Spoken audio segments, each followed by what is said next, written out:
வணக்கம் நண்பர்களே. ஜோதிட ரீதியாக இந்த வருடத்தில் மேஜரான கிரகங்களுடைய பயிற்சிகள் என்பது இருக்குது. அதுலேயும் குறிப்பாக வருட கிரகங்கள் என்று சொல்லக்கூடிய குரு, சனி மற்றும் ராகு கேதுக்களுடைய பயிற்சிகள் வரிசையாக இருக்குது. ஏற்கனவே இந்த கிரகங்களுடைய பயிற்சிகள் ஒவ்வொரு ராசிகளுக்கும் என்ன மாதிரியான பலன்களை கொடுக்கும் அப்படின்னு தனித்தனியாக வீடியோஸ் போட்டிருக்கும். பார்க்காதவங்க மறக்காமல் செக் பண்ணி பாருங்கள். இந்த பதிவில் பார்த்திங்கன்னா இந்த 3 கிரகங்களுடைய காம்பினேஷன் லக்ன ரீதியாக இது என்ன மாதிரியான பலன்களை கொடுக்குது அப்படிங்கிறத பற்றி தான் பார்க்க போகிறோம். நீங்கள் சொல்லக்கூடிய பலன்கள் பார்த்திங்கன்னா தோராயமாக ஒரு 2 வருட காலங்கள் அப்படிங்கிறது இருக்கும். காரணம் ஜோதிட ரீதியாக குரு ஒரு வருட காலம் ஒரு ராசியில் சஞ்சாரம் செய்யும். ராகு கேதுக்கள் 1.5 வருட காலங்கள் சஞ்சாரம் செய்யும். சனி 2.5 வருட காலங்கள் சஞ்சாரம் செய்யும். அது தவிர இந்த காலகட்டங்களில் இடைப்பட்ட காலகட்டங்களில் ஒரு 5 மாத காலகட்டங்களுக்கு வக்ரம், அதிசாரம், அஸ்தங்கம் போன்ற நிலைகளும் இந்த கிரகங்கள் மாறுபட்டு சஞ்சாரம் செய்துட்டு வரும். ஸோ இதெல்லாம் தோராயமாக ஒரு கணக்கு எடுக்கும்போது அப்ராக்சிமேட்டாக பார்த்திங்கன்னா ஒரு 2 வருட காலங்களுக்கு இந்த கிரகங்களுடைய நிலைகள் அப்படிங்கிறது இப்படி தான் செயல்பட்டுட்டு இருக்கும். மேற்கொண்டு பதிவுகளை பார்க்கறதுக்கு முன்னாடி ஒரு சில விஷயங்கள், எப்போவுமே லக்ன ரீதியான பதிவுகள் போடும்போது ஒரு கமெண்ட் ரெகுலராக வந்துடும், சார் இது ராசிக்கும் பொருந்துமா அப்படின்னு. அதை பற்றி ஏற்கனவே நிறைய விளக்கங்கள் சொல்லியிருக்கோம். பட் இருந்தாலுமே அந்த கேள்விங்கிறது வந்துக்கிட்டே தான் இருக்கும். ஸோ இங்கே சொல்லக்கூடிய லக்ன பலன்கள் அப்படிங்கிறது ராசிகளுக்கும் பொருந்தும். பட் ஒரு 50% பொருந்தும், முழுக்க பொருந்தாது. ஒரு 50% அந்தந்த ராசிகளுக்கும் அதனுடைய பாதிப்புகள் அப்படிங்கிறது இருந்துக்கிட்டு இருக்கும். இன்னொரு விஷயம் பார்த்திங்கன்னா, லக்ன பலன்கள் அப்படிங்கும்பொழுது அங்கே எப்போவுமே பாசிட்டிவ் நெகட்டிவ் கலந்து தான் இருக்கும். இந்த ராசி பலன்களை சொல்கிற மாதிரி ஒரே மாதிரியான பாசிட்டிவான விஷயங்களோ அல்லது ஒரே மாதிரியான நெகட்டிவான விஷயங்களோ இங்கே இருக்காது. கண்டிப்பாக ஒரு சைடில் பாசிட்டிவ் இருந்ததுன்னா இன்னொரு சைடில் அது நெகட்டிவாக இருக்கும். அதுதான் ஒரு கதவு அடைத்தால் மறு கதவு திறக்கும் அப்படின்னு சொல்லுவாங்க. அது ஜோதிடத்தில் இந்த விஷயங்களுக்கும் பொருந்தும். மெயினாக இந்த லக்ன பலன்களே இதை பற்றி தெரிஞ்சுக்கிறதுக்கு தான். அதாவது எதெல்லாம் நம்ம லக்ன ரீதியாக ஃபேவராக இருக்குது, அன்ஃபேவராக இருக்குது அப்படின்னு புரிஞ்சுக்கிட்டோம்னாலே அது சார்ந்த விஷயங்களை மட்டும் கொஞ்சம் கேர்ஃபுல்லாக இருந்துட்டால் போதும். மற்ற விஷயங்களை பற்றி நம்ம கவலைப்பட வேண்டியது இருக்காது. அது எப்படி இருந்தாலும் சரி, கடை தெரிந்துடும். பிரச்சனை இருக்கக்கூடிய விஷயங்களை எது என்னன்னு பார்த்து தெரிஞ்சுட்டு அதில் மட்டும் கவனமாக இருந்துட்டால் போதும். நல்லது நடக்கக்கூடிய விஷயங்களை பற்றி கூட பெருசாக கவலைப்படும். ஏன்னா எப்படி இருந்தாலும் நல்லது தான் நடக்க போகுது. எதுவுமே தொடர்பில்லாத விஷயங்களை பற்றும் பெருசாக கவலைப்பட வேண்டிய, ஏன்னா அது எதுவுமே ஆக போகிறது கிடையாது. ஸோ எது பாசிட்டிவாக இருக்குது, எது நெகட்டிவாக இருக்குதுன்னு பாயிண்ட் பண்ணக்கூடிய விஷயங்களை தான் இந்த லக்ன பலன்கள் அப்படிங்கிறது சொல்லும். ஸோ இனி லக்ன ரீதியாக இந்த குரு, சனி மற்றும் ராகு கேதுக்களுடைய பயிற்சிகள் எப்படி இருக்கும் அப்படிங்கிறத பார்க்கலாம். இந்த வருடம் பார்த்திங்கன்னா முதல்ல சனி பயிற்சி என்பது இருக்குது. அதாவது திருக்கணிதப்படி சனி பயிற்சி இருக்குது. அதுக்கப்புறமா ராகு கேது பயிற்சி வரும். அதுக்கப்புறமா குரு பயிற்சி வரும். ஸோ பலன்களும் பார்த்திங்கன்னா இந்த ஆர்டரில் தான் இருக்கும். தவிர இந்த பதிவு பார்த்திங்கன்னா கொஞ்சம் லென்த்தியாகவும் அதே போல் கொஞ்சம் கன்ஃபியூஷனாகவும் இருக்கும். காரணம் அதை பற்றி ஏற்கனவே இந்த ராசி பலன்களை விரிவாக சொல்லியிருக்கோம். பட் இங்கே சிம்பிளாக சொல்கிறேன். இந்த வருடத்தினுடைய இந்த கிரக அமைப்புகளே பார்த்திங்கன்னா ஒரு தக் ஆஃப் லைஃப் மாதிரி ஒன்றுக்கொன்று சளைச்சதில்லை அப்படிங்கிற நிலைகளில் தான் செயல்பட்டுக்கிட்டு இருக்கும். ஆக ஒரு சைடில் ஒரு பாசிட்டிவான விஷயங்கள் வேலை செய்யுது அப்படிங்கும்பொழுது இன்னொரு பக்கம் நெகட்டிவான விஷயங்கள் அதே வீரியத்தோடு அங்கே வேலை செஞ்சுக்கிட்டு தான் இருக்கும். அப்போது ஒரு சைடில் நமக்கு சரின்னு தெரியிற விஷயம் இன்னொரு சைடில் போய் பார்க்கும்போது தவறாகத்தான் இருக்கும். அதனால் பலன்கள் கொஞ்சம் கன்ஃபியூஷன் ஆகிற மாதிரி தான் இருக்கும். முடிஞ்ச அளவுக்கு கொஞ்சம் ஸ்கிப் பண்ணாமல் பாருங்கள். நீ மேற்கொண்டு உங்கள் லக்ன ரீதியாக இனி எப்படி இருக்கும் அப்படிங்கிறத பார்க்கலாம். கன்னி லக்னம். கன்னி லக்னத்தை பொறுத்த வரைக்கும் வாழ்க்கையானது ஆற்றுல ஒரு கால் சேத்துல ஒரு காலுங்கிற நிலைமை தான். பொதுவாகவே கன்னி லக்னக்காரங்க எப்போவுமே தான் உண்டு தான் வேலை உண்டுன்னு இருக்க நினைக்கக்கூடியவங்க, இடத்துக்கும் சூழ்நிலைகளுக்கும் தகுந்த மாதிரி அனுசரித்து போகக்கூடியவங்க, செயலை காட்டிலும் புத்தி சாமர்த்தியத்தால் எல்லாத்தையும் முடித்து காட்டக்கூடியவங்க. அப்படிப்பட்டவங்களுடைய நிலைமைகளை சமீப காலமாக பெருசாக எதுவும் சொல்கிறதுக்கு இல்லை. எந்திரிச்சோமா, வேலையை பார்த்தோமா, 4 காசு சம்பாரிச்சோமா, குடும்பத்தை பார்த்தோமான்னு அவங்கவுங்க நிலைகளுக்கு தகுந்த மாதிரி யதார்த்த ஒரு வாழ்க்கையில் இருக்கணும்னு விருப்பப்படுறாங்க.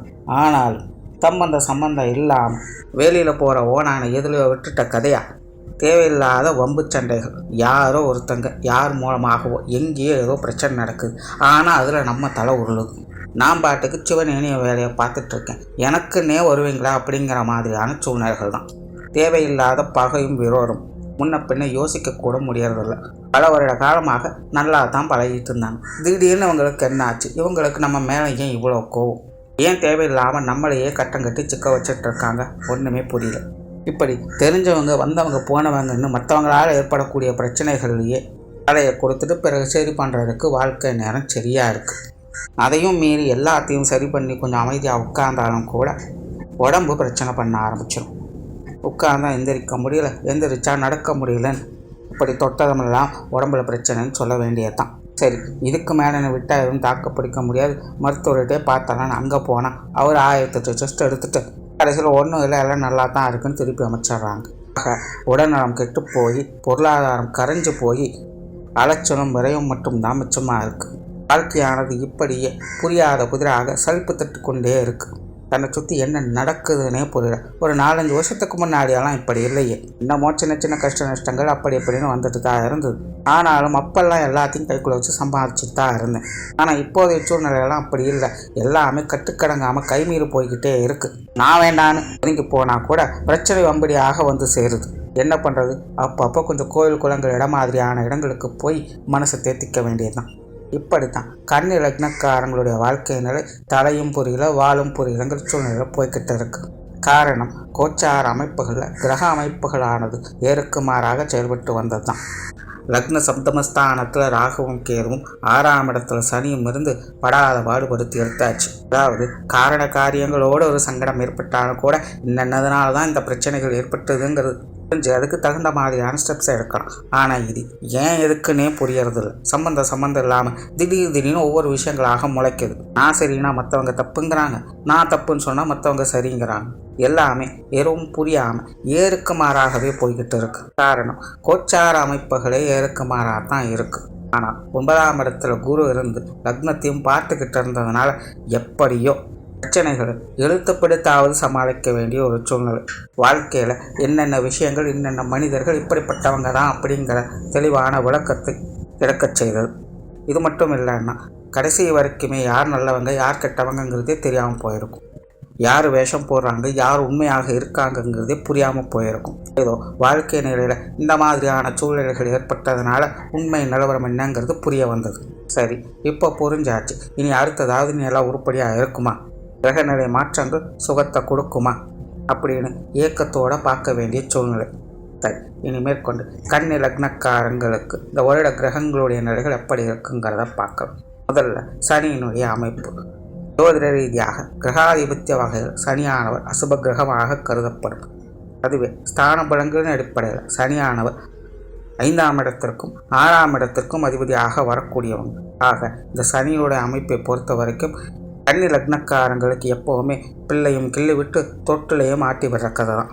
ஒரு நல்ல விஷயத்தை ஏற்படுத்துகிறாருன்னா ஒரு சங்கடத்தை உடன் கொடுத்துருவார். ஒரு சங்கடத்தை ஆரம்பத்திலே கொடுத்துட்டாங்கன்னா பின்னாடி அதன் மூலமாக நல்ல விஷயங்களை ஏற்படுத்தி கொடுப்பாங்க. ஆக இந்த சனியோட அமைப்பை பொறுத்த வரைக்கும் நேர்கோட்டு பாதை அப்படிங்கிறதே கன்னி லக்னக்காரங்களுக்கு கிடையாது. வாழ்க்கையை ஒரு வட்டங்கிற மாதிரி மேலும் கீழியமாக நகர்த்தி கொண்டே போகும். இப்படிப்பட்ட சனியானவர் இதுவரைக்கும் 6ஆம் இடத்தில் ஆட்சி நிலையிலிருந்து செயல்பட்டதுனால தான் பலவித சங்கடங்கள், தேவையில்லாத பிரச்சனைகள், பஞ்சாயத்துக்கள், உடல்நல பிரச்சனைகள் போன்ற விஷயங்களை அதிகமாக பார்க்க வச்சது. ஆனால் அதே நேரம் சனியோட புண்ணியத்தால் தான் நிதர்சன உண்மையின் நிலவரம் என்ன அப்படிங்கிறதும் புரிய வச்சது. ஆக ஒரு பக்கம் வீண் விரோதங்கள் கஷ்ட நஷ்டங்கள் அப்படின்னாலும் கூட இன்னொரு பக்கம் வாழ்க்கைக்கு தேவையான அனுபவங்கள் கிடைக்க வச்சது.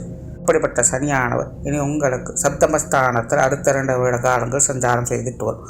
பொதுவாக ஜோதிடத்தில் சப்தமஸ்தானத்தில் சனி அமர்வது அப்படிங்கிறது ஒரு சாதகமான நிலைகள் தான். அதாவது சப்தமஸ்தானத்தில் சனி இருக்கும்போது பெரும்பாலான விஷயங்கள் கட்டுக்குள்ளே இருக்கும். சுயசார்பு சிந்தனைகள் மேலோங்கும்.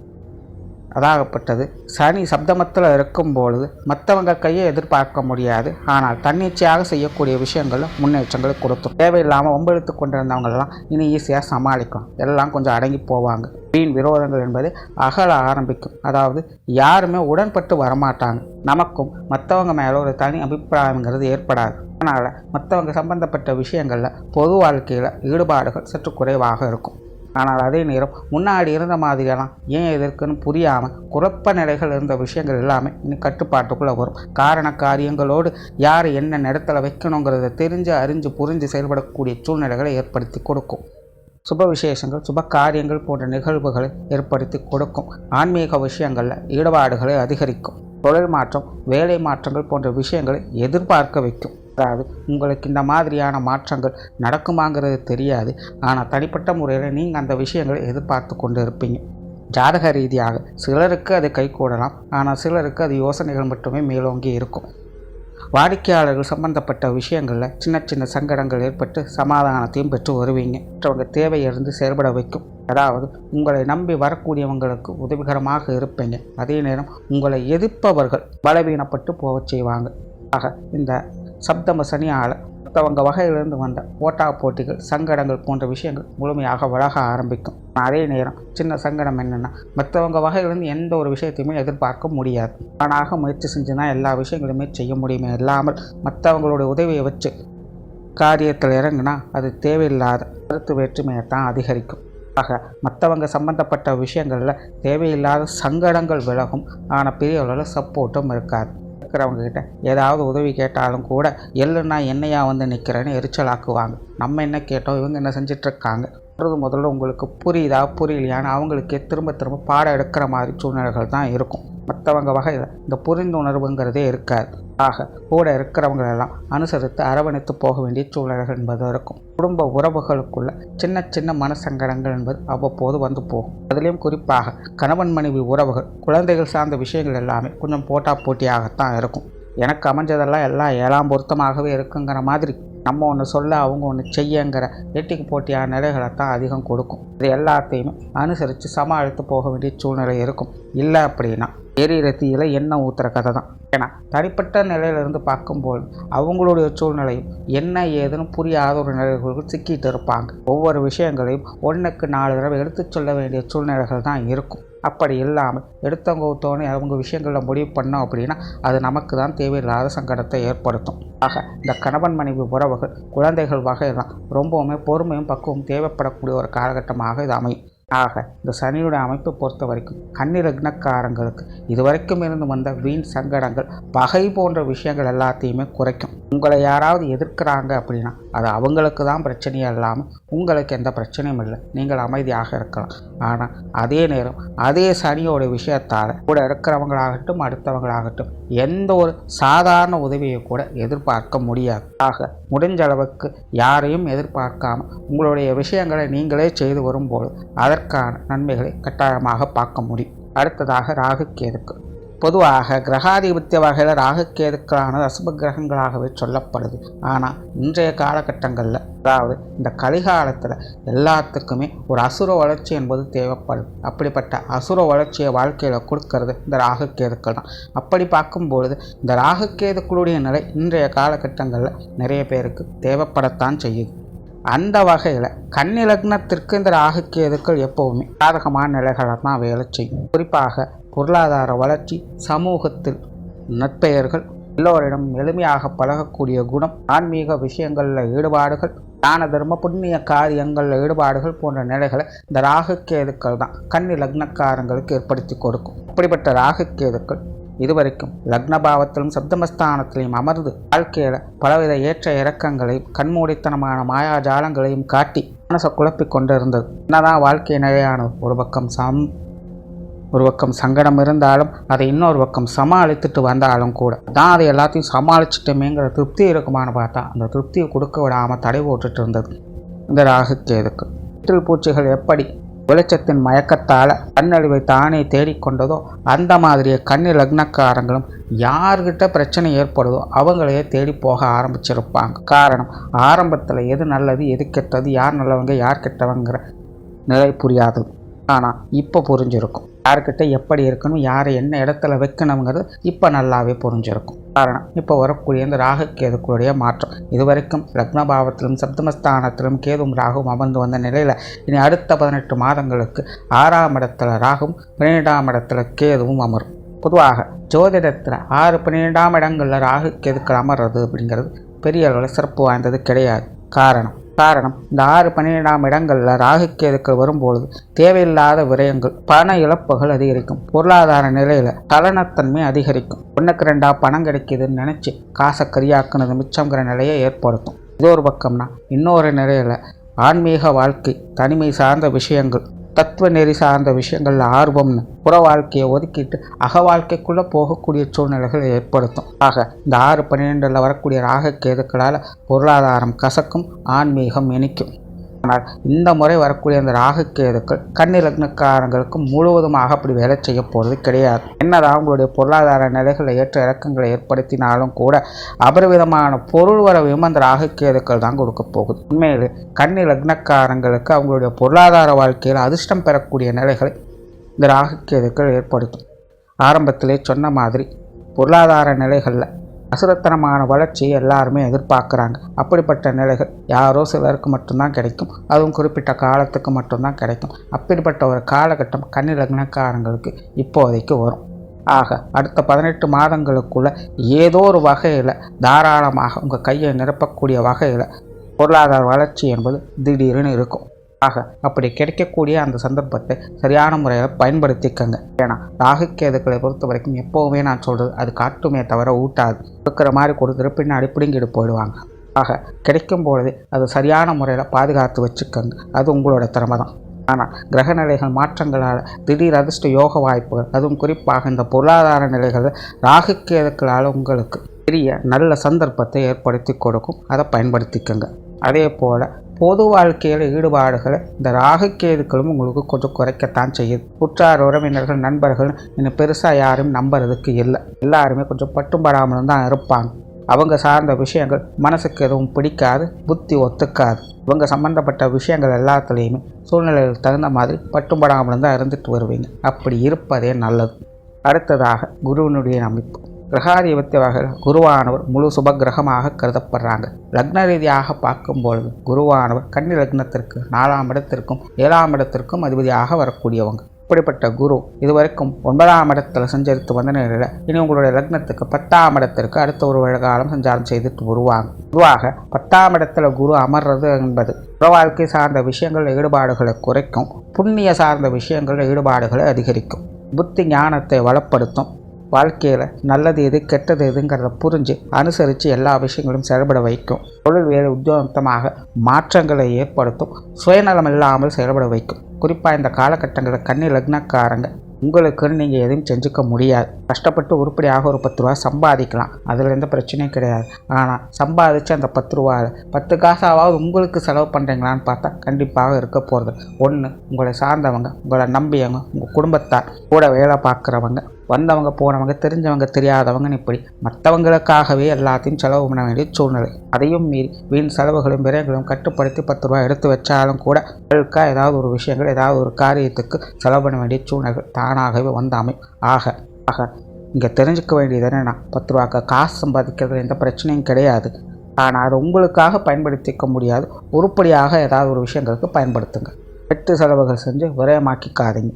மாணவர்களுக்கு கல்வி வித்தைகள், இடமாற்றங்கள் போன்ற விஷயங்கள் நல்லபடியாக இருக்கும். சொத்து சுகங்கள் வகையில் சில ஆதாயங்களை எதிர்பார்க்கலாம். பூர்வீக சொத்துக்கள் வகையில் சின்ன சின்ன சங்கடங்கள் இருக்கும். நிலபுலன்கள் சார்ந்த விஷயங்கள், வீடு வாகன அமைப்புகளில் கொடுக்கல் வாங்கல் விஷயங்கள் மூலமாக நன்மைகளை பார்க்கலாம். நிறைய பேருக்கு இந்த காலகட்டங்களில் பழைய வீடுகளை கொடுத்துட்டோம், பழைய நிலபுலன்களை விற்றுக்கிட்டோம், புதிதாக வாங்கணுங்கிற எண்ணங்கள் இருக்கும். அல்லது வீடு வாகனங்களை புதுப்பிக்கக்கூடிய அமைப்புகள் ஏற்படலாம். இப்படி சொத்து சுகங்கள் வகையில் கொஞ்சம் அலைச்சலையும் விரயங்களையும் செய்து அதை வளர்ச்சி வர செய்வீங்க.